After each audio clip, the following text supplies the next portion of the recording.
கண்மணி அன்போடு காதலன் நான் எழுதும் கடிதமே பொன்மணி ഉൻ വീട്ടിൽ സൗഖ്യമാ ഞാൻ ഇങ്ങ് സൗഖ്യമേ. ഈ പാട്ട് വളരെ ഫേമസ് ആണ്. 1992 പുറത്തിറങ്ങിയ കമലഹാസൻ അഭിനയിച്ച ഗുണ എന്നുള്ള സിനിമയിലെ പാട്ടാണ്. ഇന്നും ആളുകളുടെ വായിൽ നിൽക്കുന്ന ഒരു പാട്ട് തന്നെയാണ്. അപ്പൊ ഞാനിപ്പോ റിവ്യൂ പറയാൻ പോകുന്ന മഞ്ഞുമ്മൽ ബോയ്സും ഈ പാട്ടുമായി എന്താണ് ബന്ധമെന്ന് ചോദിച്ചാൽ ചെറിയൊരു ബന്ധമുണ്ട്.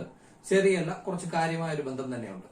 ആദ്യം ഈ ഗുണ എന്നുള്ള പേര്, അതായത് ഗുണ കേവ് കേട്ടിട്ടുണ്ടായിരിക്കാം. കൊടൈക്കനാലില് നമ്മുടെ ടൂറിസ്റ്റ് പ്ലേസസ് ഓഫ് അട്രാക്ഷനിൽ ഗുണ കേവ് എന്നൊരു സ്ഥലം കൊടൈക്കനാലിലുണ്ട്. ഞാൻ കണ്ടിട്ടുണ്ട് ആ സ്ഥലം. അപ്പോ ഗുണ കേവ് എന്ന് പറയുന്നത് ശരിക്കും അതിന് വേറൊരു പേരുണ്ടായിരുന്നു, ഡബിൾസ് കിച്ചൺ എന്നാണ് ആ സ്ഥലത്തിന്റെ പേര്. അത് കുറച്ച് ഭീകരത നിറഞ്ഞൊരു സ്ഥലമാണ്. റെസ്ട്രിക്റ്റഡ് ഏരിയ ആണ്, നിരോധിത മേഖലയാണ്. അങ്ങോട്ട് ജനങ്ങൾക്ക് അങ്ങനെ പോകാൻ അനുവാദമില്ല. കാരണം കാടിനുള്ളിൽ പാറക്കെട്ടുകൾക്കിടയിൽ അതിനിഗൂഢമായ ഗർത്തങ്ങളുള്ള ഒരു ഗുഹയാണ് ഈ ഗുണ കേവ് എന്ന് പറയുന്നത്. അതിന്റെ അകത്ത് ഷൂട്ട് ചെയ്തിട്ടുള്ള ഒരേ ഒരു സിനിമയാണ് ഈ 1992 പുറത്തിറങ്ങിയ ഗുണ എന്ന് പറയുന്ന സിനിമ. ഈ പാട്ടും സിനിമയുടെ മെജോറിറ്റി ഭാഗങ്ങളും ആ സിനിമയ്ക്കകത്താണ് ഷൂട്ട് ചെയ്തത്. ഗുണ കേവ് ടൂറിസ്റ്റ് പ്ലേസ് ആണ്. അവിടെ പണ്ട് ജനങ്ങൾ സന്ദർശിക്കുമായിരുന്നു. പക്ഷേ അപകടാവസ്ഥ പരിഗണിച്ചുകൊണ്ട് ആ സ്ഥലം ഗവൺമെന്റ് സീൽ ചെയ്യുകയായിരുന്നു. അങ്ങനെ 2006 ആണെന്ന് തോന്നുന്നു, നമ്മളെ കേരളത്തില് മഞ്ഞുമ്മൽ എന്ന് പറയുന്ന ഒരു സ്ഥലത്ത് നിന്നും ഒരു കൂട്ടം പയ്യന്മാർ, ഒരു 12 പയ്യന്മാർ അടങ്ങുന്ന ഒരു ഗ്രൂപ്പ് അവിടെ ടൂർ പോവുകയുണ്ടായി. ഈ ടൂറിനിടയിൽ അവര് ആ റെസ്ട്രിക്ഷൻ ഭേദിച്ച് ആരും അറിയാതെ രഹസ്യമായി ആ ഗുണ കേവിനകത്ത് ഇറങ്ങുകയും കൂട്ടത്തിൽ ഒരു പയ്യൻ അതിന്റെ അകത്തുള്ള ഒരു കുഴിക്കകത്ത് പെടുകയും ചെയ്തു. കുഴി എന്ന് പറയുമ്പോൾ ഏതാണ്ട് ഒരു 900 അടി ആഴമുള്ള ഒരു കുഴിക്കകത്താണ് പയ്യൻ പോയത്. അപ്പോ അത് ചെറിയൊരു കാര്യമല്ല, 900 അടി. അതായത് കുഴി ചെറുതാണ്, കാണാൻ ചെറിയൊരു ഹോളാണ്, ഒരു കുഴൽക്കിണറിന്റെ അത്രയേ ഉള്ളൂ. ആ പാറക്കെട്ടിനകത്തേക്ക് പോയി അതിന്റെ താഴേക്ക് ഏതാണ്ട് 900 അടി ഉണ്ടെന്നാണ് അവിടെ പറയപ്പെടുന്നത്. അതിനകത്ത് പോയിട്ടുള്ള യഥാർത്ഥത്തിൽ ഏതാണ്ട് 16ഓളം ആളുകൾ അതിനകത്ത് പെട്ട് ഗുണ കേവിനുള്ളിൽ മരണപ്പെട്ടതായി. ഏതാണ്ട് 16ഓളം ആളുകൾ യഥാർത്ഥത്തിൽ മരണപ്പെട്ട ഒരു സ്ഥലമാണ് ഗുണ കേവ്. അതിനുള്ളിൽ ഒരാൾ പോയാൽ തിരിച്ചു കണ്ടെത്താമെന്ന് യാതൊരു പ്രതീക്ഷയും വേണ്ട. അങ്ങനെ കേരളത്തിലെ 12 പയ്യന്മാരിൽ ഒരു പയ്യൻ അതിനുള്ളിൽ പോവുകയുണ്ടായി. നടന്ന സംഭവമാണ്. ഈ സംഭവം ബേസ് ചെയ്ത് ഇപ്പോൾ പുറത്തിറങ്ങിയ ഒരു മലയാള ചിത്രമാണ് ഈ മഞ്ഞുമ്മൽ ബോയ്സ് എന്ന് പറയുന്നത്. ഈ മഞ്ഞുമ്മൽ എന്താണെന്ന് എനിക്ക് മനസ്സിലായില്ല, പേര് മോശം എന്ന് ഞാൻ വീണ്ടും വിചാരിച്ചു. ശരിക്കും അതൊരു സ്ഥലത്തിന്റെ പേരാണെന്ന് പിന്നെയാണ് ഞാൻ അറിഞ്ഞത്.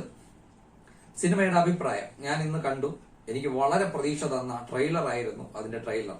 അതിന് പിന്നാലെ സിനിമ ഇന്ന് കാണണമെന്നുള്ള വലിയ കൊതിയോടുകൂടി ഞാൻ കണ്ടു. സിനിമയുടെ അഭിപ്രായം പറയാം. അപ്പോ ട്രെയിലറൊക്കെ ഭയങ്കര ഇംപ്രസീവ് ആണ്. തുടക്കത്തിൽ പറഞ്ഞാൽ ഇത്രയും റിസ്കി ആയിട്ടുള്ള, ഇത്രയും ചലഞ്ചിങ് ആയിട്ടുള്ള ഒരു കഥ ചൂസ് ചെയ്ത് അത് അവതരിപ്പിച്ചിരിക്കുന്ന ടീമിന് അവരുടെ ധൈര്യത്തിന് കൊടുക്കണം ആദ്യം ഒരു കൈയടി. പിന്നെ സിനിമയെ പറ്റി പറയാം. സിനിമ ഒറ്റ ഇതായിട്ട് പറയാൻ പറ്റില്ല. ഈ സിനിമയും എനിക്ക് രണ്ടായി മുറിച്ച് അഭിപ്രായം പറഞ്ഞേ പറ്റൂ. കാരണം ഇന്റർവെല്ലിന് മുമ്പും ഇന്റർവെല്ലിന് ശേഷവും 2 അഭിപ്രായമാണ് എനിക്ക് പറയാനുള്ളത്. വ്യത്യസ്തമായ 2 അഭിപ്രായമാണ് രണ്ടാം പകുതി വന്നത്. ഒന്നാം പകുതി തുടക്കം കുറച്ച് പയ്യന്മാർ അവരുടെ കൂട്ടുകെട്ട്, നാട്ടിൻപുറത്തെ വിശേഷങ്ങൾ എല്ലാം പറഞ്ഞ് പതിവ് പോലെ മലയാള സിനിമ സ്റ്റാർട്ട് ചെയ്തു. അത് പോയി പിന്നെ അവർ കൊടൈക്കനാൽ ഒരു ടൂർ പോകാൻ പ്ലാൻ ചെയ്യുന്നു. നമ്മൾ അറിയപ്പെടുന്ന കൊച്ചു കൊച്ചു നടന്മാരായ കുറച്ച് ആളുകൾ അതിൻ്റെ അകത്തുണ്ട്. അപ്പോ അവർ കൊടൈക്കനാൽ പോകുന്നു. വരുന്ന വഴിക്ക് ഗുണ കേവ് കാണുകയാണ്. ഗുണ കേവിൽ അവർ കളിക്കുന്നതിനിടയിൽ അതിനിടയിൽ ഒരു പയ്യൻ ഈ പറഞ്ഞ പോലെ നമ്മളെ ശ്രീനാഥ് വാസിയാണ് പെടുന്നത്. ശ്രീനാഥ് വാസി അകത്ത് പോകുന്നു, യാതൊരു വിവരവുമില്ല. പിന്നെ ഏതാണ്ട് ആ ഭാഗത്തുമ്പോൾ ഇന്റർവെല്ലായി. അതുവരെ സിനിമ ഏതാണ്ട് ഭയങ്കര ഒരു ലെവലിലായിരുന്നു. സൂപ്പറായിട്ട് എനിക്ക് എൻജോയ് ചെയ്യാൻ പറ്റി. ഒരു ഭയങ്കര മേക്കിംഗ്. എന്തൊക്കെ പറഞ്ഞാലും മലയാള സിനിമയിൽ നിന്നത് വേറൊരു തലത്തിലേക്ക് കയറിപ്പോയി. തുടക്കം കണ്ട മലയാള സിനിമയാണെന്ന് തോന്നുന്നു. പിന്നെ അങ്ങോട്ടങ്ങോട്ട് പോയപ്പോൾ അത് ഏതോ ഒരു അന്യഭാഷ സിനിമയുടെ റേഞ്ചിലേക്കാണ് സിനിമ പോയത്. ആ സിനിമാറ്റോഗ്രാഫി, അത് നമ്മളെ കൊണ്ടുപോയ ആ ഒരു മൂഡ്, അത് ക്രിയേറ്റ് ചെയ്ത മൂഡ്, ഇതെല്ലാം മാരകമായിരുന്നു. BGM ആയാലും പിന്നെ അവരുടെ പെർഫോമൻസ് നല്ല റിയലിസ്റ്റിക് ആയിട്ട് ഫീൽ ചെയ്തു. ഭയങ്കരമായ ഒരു എഫക്റ്റ് ആയിരുന്നു. എനിക്ക് ഭയങ്കര ഇഷ്ടപ്പെട്ടു. ഇന്റർവെൽ വരെ ശരിക്കും ആ ഒരു ലോകത്ത് പെട്ടുപോയി. നമുക്ക് അവരെ അനുഭവിക്കുന്ന ആ ഒരു ടെൻഷൻ നമുക്ക് കറക്റ്റായിട്ട് ഫീൽ ചെയ്യും. ആ രീതിയിലായിരുന്നു ആ സിനിമ പോയിരുന്നത്. എല്ലാ തരത്തിലും എനിക്ക് സെക്കൻഡ് ഹാഫിന് നല്ല പ്രതീക്ഷ ഉണ്ടാകും. ഇനി സെക്കൻഡ് ഹാഫാണ് ഇങ്ങനെ ഒരു സിനിമയുടെ സെക്കൻഡ് ഹാഫാണ് ആ സിനിമയുടെ ജീവൻ. അറിയായിരിക്കുമല്ലോ, വലിയൊരു പ്രശ്നം അതുമായി തുടർന്ന് വരുന്ന കാര്യങ്ങൾ. സെക്കൻഡ് ഹാഫ് വന്നപ്പോൾ സിനിമ കുത്തനെ താഴേക്കാണ് പോയത്. എന്റെ അനുഭവമാണ് പറയുന്നത്. സിനിമ കുത്തനെ താഴേക്കാണ് പോയത്, നിലവാരത്തിലും എല്ലാത്തിലും. അതായത് അഭിനയം, സംഭാഷണങ്ങൾ, സിറ്റുവേഷൻസ്, ഇതെല്ലാം പിന്നെ കാണിക്കുന്ന കാര്യങ്ങൾ മണ്ടത്തരങ്ങളുടെ ഒരു കൂമ്പാരമായാണ് എനിക്ക് ഈ സിനിമയുടെ രണ്ടാം പകുതി തോന്നിയത്. ഒട്ടും ലോജിക്കലല്ല. ഇത് കാണുന്ന എത്ര പേർക്ക് അത് മനസ്സിലാവുമെന്ന് അറിയില്ല. നൂറ് മണ്ടത്തരങ്ങളാണ്. എനിക്ക് പ്രത്യേകിച്ച് ഒന്നും എടുത്തു പറയാൻ പറ്റില്ല, എല്ലാം സ്പോയിലറായി പോകും. എന്താണ് സംഭവിക്കുന്നത്? അങ്ങനെ സംഭവിച്ചിരിക്കും. തമിഴ്നാട്ടിലാണ് സംഭവം നടക്കുന്നത്. തമിഴ്നാട് പോലീസ് മണ്ടന്മാരാണ്, ഒന്നും അറിയില്ല, പൊട്ടന്മാരാണ്. പിന്നെ തമിഴ്നാട് ആശുപത്രിയിൽ നല്ല ചികിത്സയില്ല. എല്ലാം തമിഴ്നാട് അവരെല്ലാം അവരെയൊക്കെ ഒന്ന് താഴ്ത്തി കാണിക്കുന്നു. അവരെ കൊണ്ടൊന്നും ഒന്നും പറ്റില്ല. പിന്നെ ഇവരുടെ ഫ്രണ്ട്ഷിപ്പിനെ അങ്ങ് കാണിക്കാൻ വേണ്ടി, ഇവരുടെ ഫ്രണ്ട്ഷിപ്പിന്റെ ഇത് കാണിക്കാൻ വേണ്ടി പിന്നെ കുറെ നാടകീയ വർത്താനം, TV സീരിയൽ തോറ്റു പോകുന്ന രീതിയിലുള്ള അനാവശ്യമായ സംഭാഷണങ്ങൾ.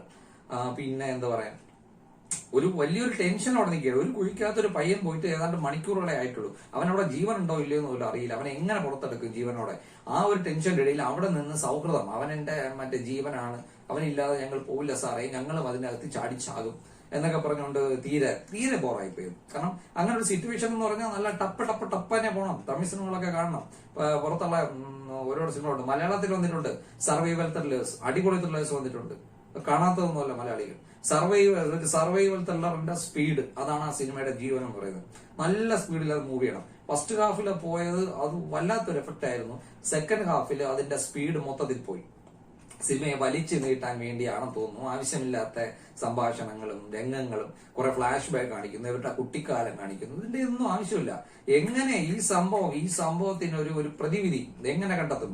ഒരാളുടെ ജീവനുമായി ബന്ധപ്പെട്ട കാര്യമാണ്. അയാൾ ജീവനോടെ ഉണ്ടോ, മരിച്ചോ, അയാളെ എങ്ങനെ പുറത്തെടുക്കാൻ കഴിയുമോ? അത് ഓരോ സെക്കൻഡും വിലപ്പെട്ടതാണ്. ഒരു സർവൈവൽ ത്രില്ലറിന്റെ ഓരോ സെക്കൻഡും വിലപ്പെട്ടതാണ്. ഒരുപാട് വന്നിട്ടുണ്ട്. മലയാളത്തിൽ വന്നിട്ടുണ്ട്. പണ്ട് മാളൂട്ടി എന്നൊരു സിനിമ വരെ വന്നിട്ടുണ്ട്. ഇപ്പൊ മലയും കുഞ്ഞു വന്നു. ഇതെല്ലാം ക്വാളിറ്റിയുള്ള സർവൈവൽ ത്രില്ലേഴ്സ് ആണ്. പക്ഷെ ഇത് വളരെ മോശമായി പോയി. സെക്കൻഡ് ഹാഫ് വളരെ ഇതായിപ്പോയി. നിലവാരം, അതായത് സിനിമ എന്നുള്ള നിലവാരം താഴേക്ക് പോയി. പക്ഷെ എൻഡ് വരെ എക്സലന്റ് ലെവലിൽ നിൽക്കുന്ന ഒരു കാര്യമാണ് സിനിമയുടെ സിനിമാറ്റോഗ്രാഫി ആൻഡ് ലൊക്കേഷൻ.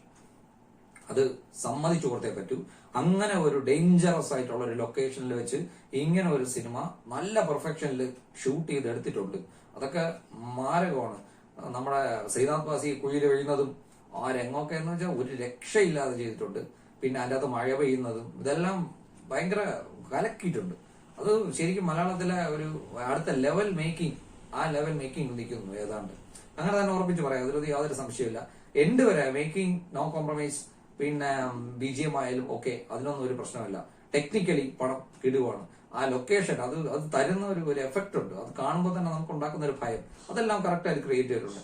പിന്നെ ഈ പറഞ്ഞ പോലെ മലയാളത്തിന്റെ ശാപം എന്ന് തന്നെ പറയാം ഈ അനാവശ്യമായ ഡയലോഗടി, നാടകീയത. എല്ലാ സിനിമയിലും ഒരു ഡയലോഗെങ്കിലും കാണും. ഈ നാടകം, സ്റ്റേജിൽ കളിക്കുന്ന നാടകത്തിന്റെ നിലവാരം പോലും ഇല്ലാത്ത ഓരോ വർത്താനം, അങ്ങനെ ഓരോ കാര്യങ്ങളില്ലാത്തതുണ്ട്. പിന്നെ ഈ ഇമോഷണൽ, ആവശ്യമില്ലാത്ത ഇമോഷണൽ. ഈ ഫ്രണ്ട്സ് തന്നെയാണ് മറ്റേ ഇവിടെ മലയാളത്തിൽ പറഞ്ഞ പിരിപിടിക്കാത്ത അരപ്പിരി എന്ന് പറയും, പിരിപിടിക്കാത്തവരുണ്ട്. പിരിപിടിക്കാത്ത പോലുള്ള കുറെ ഫ്രണ്ട്സ് ആ റെസ്ട്രിക്റ്റഡ് ഏരിയക്കകത്ത് കയറിയതേ തെറ്റാണ്. അവനെ കൊണ്ട് ഇവര് തള്ളിയിട്ടതാണ്. പക്ഷെ പിന്നെ കാണിക്കുന്നത് ഇവരെന്തോ മഹത്തായ കാര്യം ചെയ്തു എന്നുള്ള രീതിയിലാണ് കാണിക്കുന്നത്. അവൻ ഈ അവസ്ഥ ഉണ്ടാക്കിയത് അവരാണ്, അവനെ രക്ഷിക്കുന്നതും അവര് കാരണമാണ്. അതിനെപ്പറ്റി ഞാൻ പറയുന്നില്ല, വേറെ കാര്യങ്ങളുണ്ട്. രക്ഷിക്കുന്നോ ഇല്ലയോ, എങ്ങനെ രക്ഷിക്കും, ജീവനോടെ രക്ഷിക്കുക, അതൊക്കെ റിയൽ. അത് സ്പോയിലറൊന്നും അല്ല, യഥാർത്ഥ കഥ അറിയാവുന്നവർക്ക് അതിന്റെ കാര്യങ്ങളെല്ലാം അറിയാം. അവരെ എന്തോ മാത്രവൽക്കരിച്ചു കൊടുത്തു. പോലീസിനൊന്നും അവിടെ യാതൊരു റോളില്ല. പോലീസൊക്കെ മണ്ടന്മാരെ പോലെ നോക്കിയിരിക്കുന്നു. ഇവരുടെ ത്യാഗമാണ് അവിടെ കാണിക്കുന്നത്. അവനെ കൊല്ലാൻ വിട്ടതും അവര്, രക്ഷിക്കുന്നതും അവര്. എന്തൊക്കെയാണ് കാണിക്കുന്നതെന്നറിയില്ല. ഒരു ലോജിക്കില്ല. പടം മൊത്തത്തിൽ സെക്കൻഡ് ഹാഫ് തനി നാടകം ആയി മാറി. ഒരു ഏതോ പണ്ടുകാലത്ത് കണ്ട മലയാള സിനിമയുടെ വർത്താനമൊക്കെ വളരെ മോശം. കോമഡിയാണ്, മൊത്തം കോമഡിയാണ്. സെക്കൻഡ് ഹാഫ് ഫുള്ള് കോമഡിയാണ്. എത്ര പേർക്ക് തോന്നിയെന്നറിയില്ല. തിയേറ്റർ മൊത്തം ഭയങ്കര കയ്യടിയും ബോളൊക്കെ ആയിരുന്നു. എല്ലാവർക്കും ഇഷ്ടപ്പെട്ട ഗോളാണ്. സിനിമ ഓടുന്ന സിനിമയാണ്. കാരണം ഇങ്ങനെയുള്ള സിനിമ വളരെ വെറൈറ്റി ആണ്, മലയാളത്തിൽ അധികം വന്നിട്ടില്ല. അതുകൊണ്ട് സിനിമ ഓടാൻ നല്ല ചാൻസ് ഉണ്ട്. പേഴ്സണലി പറഞ്ഞാൽ ഫസ്റ്റ് ഹാഫ് എക്സലന്റ് ആയിരുന്നു. സെക്കൻഡ് ഹാഫ് നേരെ താഴെ, നേരെ വിപരീതം. ഒന്നിനും കൊള്ളില്ല. പടം കണ്ട് തീരാറായപ്പോ എങ്ങനെയെങ്കിലും കഴിഞ്ഞാൽ അയച്ചു പോയാൽ മതി എന്നായി ആ ഒരു അവസ്ഥയെ. പിന്നെ നിങ്ങൾക്ക് എങ്ങനെ ആവണമെന്നില്ല. ഞാൻ ആരെയും റിവ്യൂ കണ്ടിട്ടൊന്നുമല്ല പറയണേ. ഞാൻ കറക്റ്റ് കണ്ട് എനിക്ക് തോന്നിയ അഭിപ്രായം വെച്ചാണ് പറയുന്നത്. എനിക്ക് അരോചകമായി തോന്നി പടത്തിന്റെ എൻഡൊക്കെ. ഒന്നും തോന്നിയില്ല, ഒരു ഫീലും തോന്നിയില്ല. അങ്ങനത്തെ ഒരു അവസ്ഥയിലായിരുന്നു. പക്ഷെ എനിക്കതിൽ അപ്രീഷിയേറ്റ് ചെയ്യാനുള്ളത്, ഇങ്ങനെ ഒരു കഥയെടുത്ത് ഈ രീതിയിൽ സിനിമാറ്റോഗ്രാഫ് ചെയ്ത് മേക്ക് ചെയ്തെടുത്ത ആ ഒരു മേക്കിംഗ് സ്റ്റൈൽ, അത് എന്തൊക്കെ പറഞ്ഞാലും സിനിമ എങ്ങനെയായാലും കൈയടിച്ചു കൊടുത്തേ പറ്റൂ.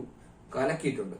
ലെങ്ത് കുറച്ച് ആവശ്യമുള്ള രംഗങ്ങൾ മാത്രം കാണിച്ച് കുറച്ചുകൂടെ വേഗത കൂട്ടി ചെയ്തിരുന്നെങ്കിൽ എക്സലന്റ് സിനിമയായിരുന്നു. കുറെ പ്രശ്നങ്ങൾ അതിൻ്റെ അതുണ്ട്. സെക്കൻഡ് ഹാഫ് മൊത്തം പൊളിച്ചു പണിയേണ്ട സെക്കൻഡ് ഹാഫ് ആയിരുന്നു. ഫസ്റ്റ് ഹാഫ് ഈ സിനിമ ഫസ്റ്റ് ഹാഫിന് വേണ്ടിയെങ്കിലും തിയേറ്ററിൽ പോയി കാണാം, യാതൊരു നഷ്ടമില്ല. ഫസ്റ്റ് ഹാഫ് എക്സലന്റ് ആണ്, അതിൽ യാതൊരു കോംപ്രമൈസും ഇല്ല. കാരണം നമ്മളെ ഇങ്ങനെ കൊണ്ട് ടോപ്പിൽ കൊണ്ടെത്തിക്കും ഫസ്റ്റ് ഹാഫ്, എന്നിട്ട് പൊത്തോനങ്ങ് തറയിടുന്ന ഒരവസ്ഥയായിരുന്നു. അപ്പോ മഞ്ഞുമ്മൽ ബോയ്സ്, അതാണ് മഞ്ഞുമ്മൽ ബോയ്സ് എന്ന് പറയുന്നത്. തിയേറ്ററിൽ പോയി കാണണ്ട എന്ന് പറയില്ല, പലർക്കും ഇഷ്ടപ്പെടാൻ ചാൻസ് ഉണ്ട്. പക്ഷെ നമ്മളാരും മണ്ടന്മാരല്ല എന്നുകൂടെ നമ്മൾ ചിന്തിച്ച് മനസ്സിലാക്കി വേണം നമ്മൾ സിനിമ കാണാൻ. അവരൊക്കെ എന്ത് കാണിച്ചാലും നമ്മളങ്ങ് കണ്ടു കളയേണ്ട ആവശ്യമൊന്നുമില്ല. കാലം മാറി, സിനിമ മാറി, പരീക്ഷണ സിനിമകൾ വരുന്നുണ്ട്. അതുകൊണ്ട് നമുക്ക് ആ രീതിയിൽ അതിനെ ജഡ്ജ് ചെയ്യണം. അത് നമ്മളുടെ നിലവാരം കൂടെ നമ്മൾ നോക്കണം, ആ രീതിയിൽ പറഞ്ഞാൽ മതി. ഇതിന്റെ ഫസ്റ്റ് ഹാഫ് കാണാനും സിനിമാറ്റോഗ്രാഫി കാണാനും ക്യാമറ വർക്കും ആ ഒരു ലൊക്കേഷൻ ഒക്കെ അതൊക്കെ കാണാൻ വേണ്ടി മാത്രം തിയേറ്റർ എക്സ്പീരിയൻസിന് പറ്റിയ സിനിമയാണ്. മിസ് ചെയ്യാതെ കാണുക, നഷ്ടമില്ല. Okay, thank you.